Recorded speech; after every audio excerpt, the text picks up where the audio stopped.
Hello, my friends. About being at our limits and trying to work with it.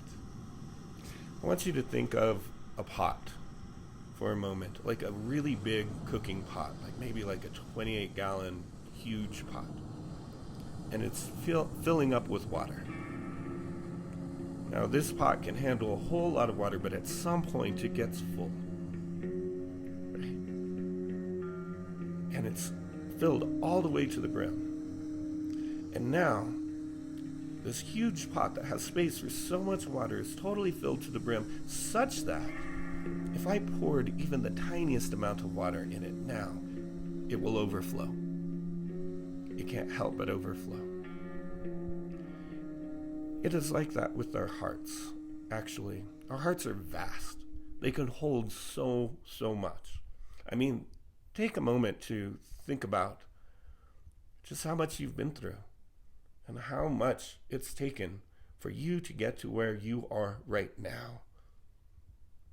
I mean, just what it takes to maintain ourselves for one day, to put together a life for one day, is actually tremendous. And so, it's like that with our hearts too, though. They're vast and they could hold so much, but at some point they do seem to get full. Such that if anything else gets put in there, if life comes along and asks us to hold anything else, even if it's small, even if it's a small difficulty, it can put us over the top. We can overflow, right? When this happens to us, when we find that we're holding anything that is difficult and our hearts just kind of feel swollen and full with whatever it is that we've experienced, whether it's one experience or a lifetime of experiences, it doesn't matter. If it's big to us, then it's big to us, you know? But when we're holding pain, shame, fear, anxiety, worries, distress, vulnerability, profound sense of uncertainty, things of this nature inside, heartbreak, certainly, loss, what begins to happen is we start to have that sense of, I'm full. I cannot take it if something else goes wrong, right? Or I'm just too vulnerable to put myself out there in some way. Or we'll have a sense of never again. And we'll start making boundaries for people and situations in our lives. We'll start building walls, all kinds of walls, in hopes of any water falling into our very full pot. Many of us, when we feel like we're full, we have this sense of we can't even meditate right now because our thoughts are too busy, our minds feel too wild. And really what it is, I think, is subconsciously in those moments we have a sense of, if I go inside, there's a Pandora's box in there. And God knows what will happen if I start to open it even a little bit. And I just can't afford to do that right now. So I'm going to skip the thing that I know will help, or at least ordinarily helps, right? We've all had this experience lately. Every meditator, me included, all of us. And it makes sense, right? If things hurt, we retract from them. There's even some science that shows that in the context of trauma, in the context of holding wounds and what have you, there's some science that shows that even the faculties of awareness in the brain, such as the hippocampus and the reticular activation system, they begin to shut down. There's less activity and they can actually be damaged, quite damaged by such negative experiences when they're not processed and turned into meaning and insight and strength, courage, and things like this. So the problem is when we begin to narrow, when we begin to have less people in our lives, when we begin to build more walls, when we begin to do less. I mean, how many people, found themselves really attached to being far less social and connected to people in COVID, right? because it's safer that way. Because there's less at risk that way. And I already feel at risk, isn't it? We already feel like we're going through so much. And every person in my life comes with a whole bunch of variables that I really cannot control. God knows what's going to happen, you know? And so many of us felt very comfortable with our social worlds narrowing. Now, the problem with the narrowing approach is the water in the pot does not get dealt with. We're left to just manage the water in the pot. But it's not a permanent solution at all. It's not. It's actually a never-ending kind of situation where we will constantly have to manage that pot. It's never going to end. Our world and our awareness will continue to shrink and shrink and shrink. No good. It's no good. The answer, though, is not actually to go in the opposite direction. To force ourselves to open up, force ourselves to meditate, force ourselves to engage with others, defy our own boundaries and defenses and what have you. That's not the answer either. The answer is to figure out how we can drain the pot. And this is something that literally nobody really teaches us how to do. At least didn't teach us how to do it growing up.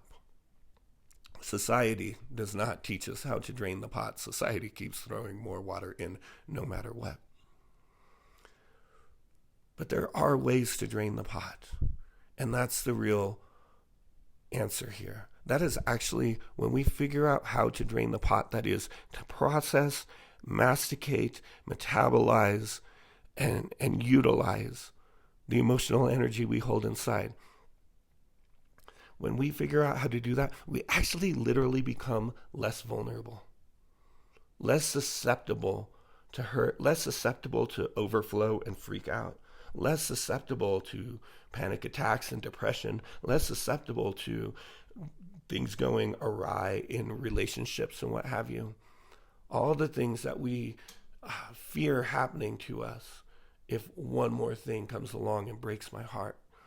You know, when we drain the pot, we actually create room for the world to break our heart and for us to be okay with that, for us to at least be able to continue to function and maintain balance in the face of life's natural, inevitable difficulties. So this is where meditation comes in.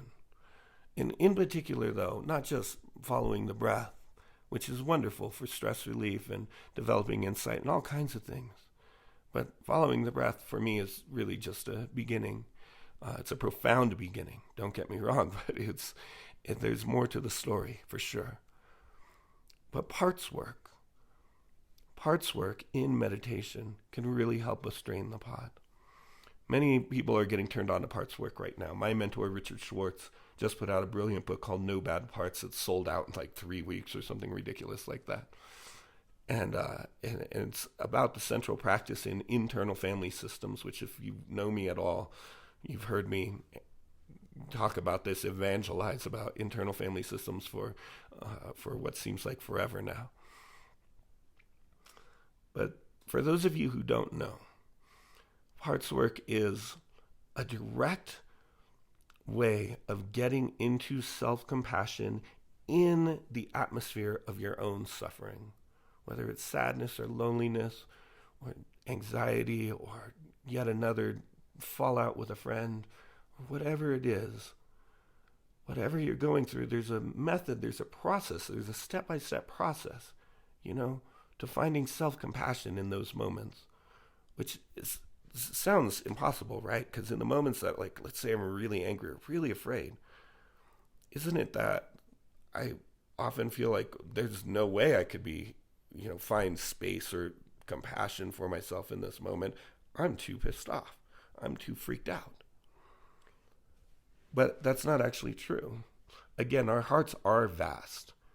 And as beings, we are incredibly flexible and malleable, even in the depths of difficulty.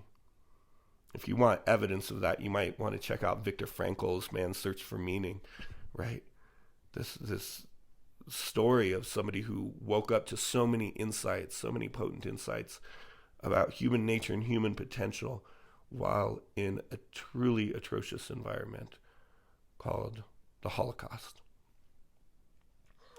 So, even in our depths, we are flexible. Even in our depths, we are malleable. Even in our depths, things are workable to the extent that we can find compassion, not just like a flowery compassion, but a powerful sense of compassion for ourselves. Something that actually has the space and the energy to move things and transform things and help us understand and help us let go, help us drain the pot. The problem is many of us don't know the steps for getting to compassion in that sort of environment. Internal family systems gives us very specific steps.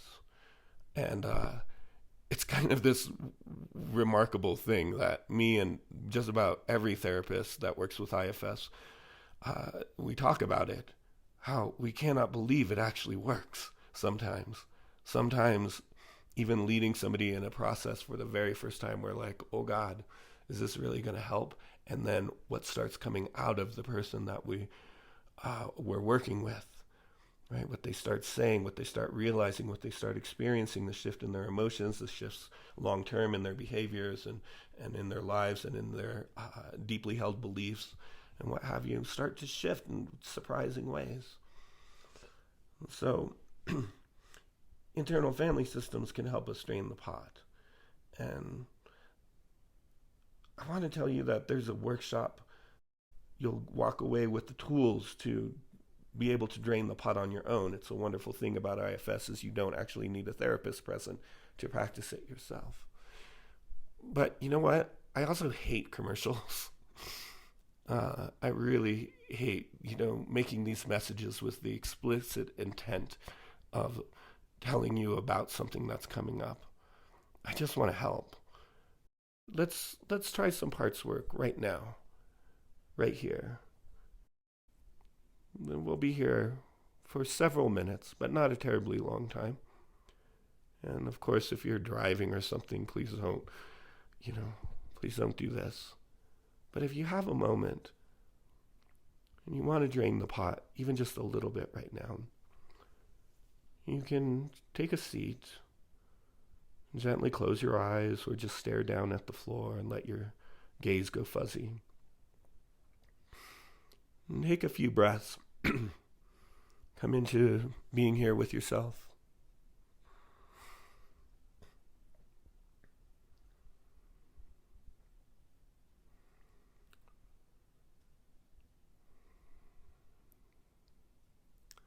Now, the first thing we're going to do is we're going to set the breath in its natural rhythm, which you can find by allowing each exhale that comes to simply flow out of the body and fade into space. And don't inhale right away. Just let the inhale come naturally. But this next exhale, let it fade into space and just stay in the space for a few seconds. Relax, soften.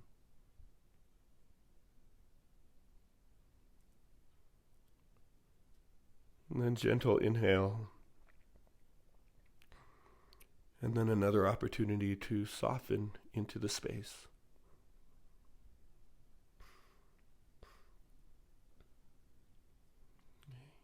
Just breathe like this for another minute. We're just opening up.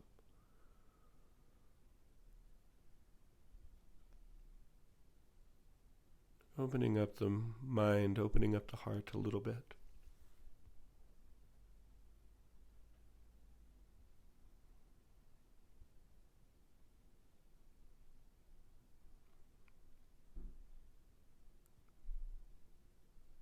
Okay, and so this is a practice round, meaning we want to start with something kind of simple. We don't want to go to the biggest thing that's been distressing us. Because, it's just a good idea to start small. Like for me, I'm probably going to work with just the fatigue that I feel today. So for you, maybe there's an annoyance or an irritation, or maybe a slight disappointment, Or maybe it's just the Sunday scaries that are getting to you. Something like that.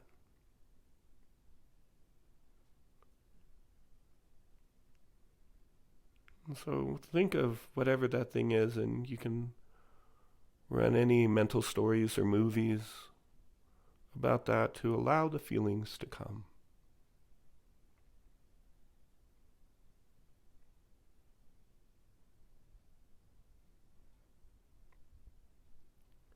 And whatever feeling starts to come here,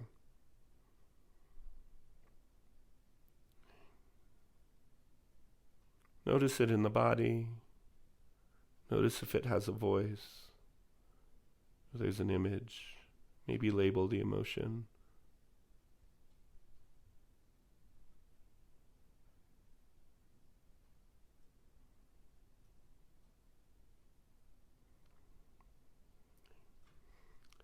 And then notice that you are probably pretty close to the emotion, the thought, whatever it is. Meaning that there's no space between you and this mental experience right now. There's no space between you and this part of you that's present right now. And so I want you to see if you can separate out from that part. Separate out from the storyline, the emotion, whatever it is. We just call it part as a general umbrella.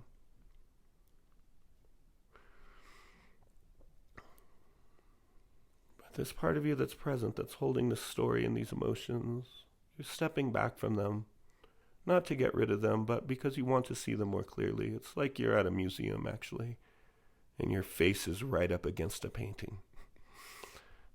It's a good idea to take a couple steps back, right? You'll see it more clearly.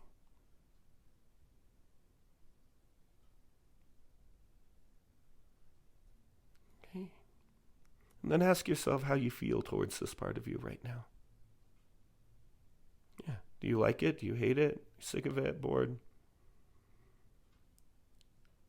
Notice your first reaction to that part of you. That's holding whatever emotion we got in touch with at the beginning. Okay. Now, first reaction is probably pretty like either I want to fight or flee, right? And so as that first reaction, just ask inside if it will please step to the side. Just try it. Will you please step to the side, first reaction?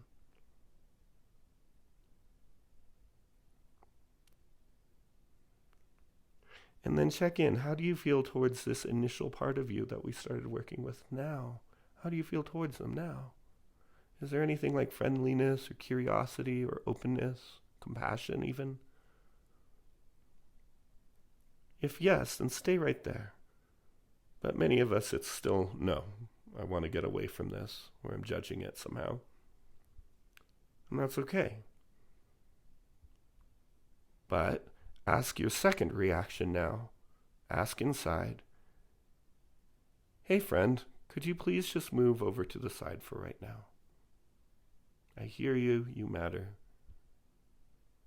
But just second reaction, please move to the side.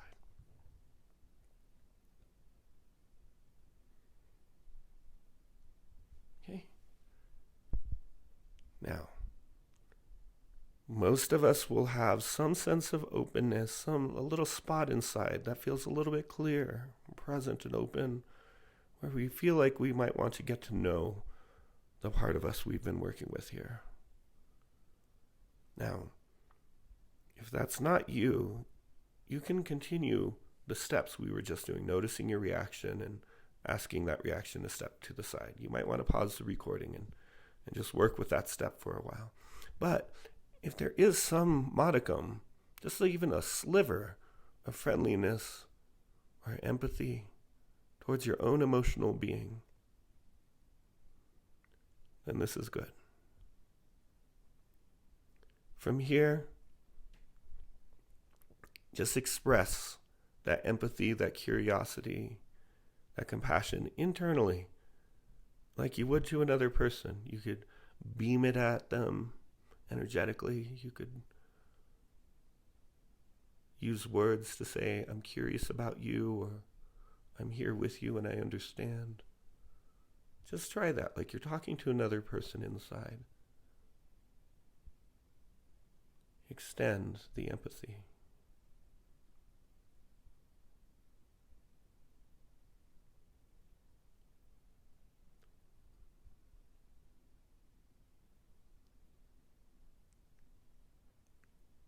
And notice what it's like to do that.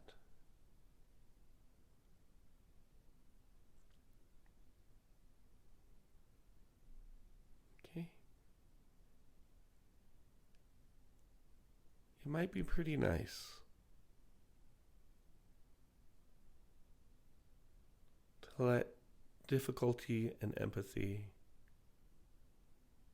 for example, to blend together. So let's just stay here another 30 seconds before we conclude.